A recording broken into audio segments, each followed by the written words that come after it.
In today's video, we are going to show you how to use iLovePDF on mobile. If you need to edit, merge, compress, convert, or sign PDF files directly from your phone, iLovePDF makes it easy. Now, all I have to do is go to the official website, which is iLovePDF.com. The mobile app is available for both Android and iPhone. If you hover on the top right corner, go to Applications and go to Mobile App.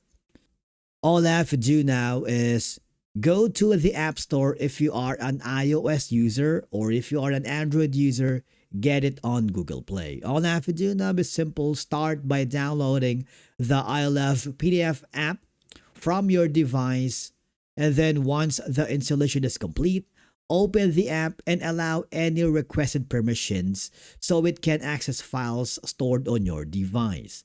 The app supports Android smartphones, tablets, iPhones, and iPads. If this is your first time here in iLovePDF, you can simply create your account and follow the on-screen instructions. When you launch the app, you will see a collection of PDF tools available from the main dashboard. Some of the most popular tools include the Merge PDF, Split PDF, Compress PDF, PDF to Word, PDF to PowerPoint, and a lot more.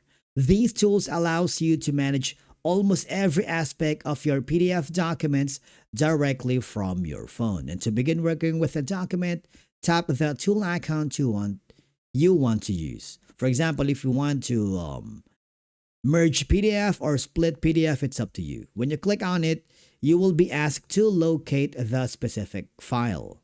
All right. And after selecting the file, the app will upload and prepare it for processing. And of course, you can do the things that you wanted here in iLovePDF. Basically, that's it for today's video on how to use iLovePDF on your mobile device. iLovePDF is one of the most versatile PDF apps available for mobile devices. Whether you want to merge files, convert documents, compress PDFs, scan paperwork, or add signatures, the app provides a simple interface that makes the PDF management easy from virtually anywhere. Thank you so much for watching. We will see you again in the next video.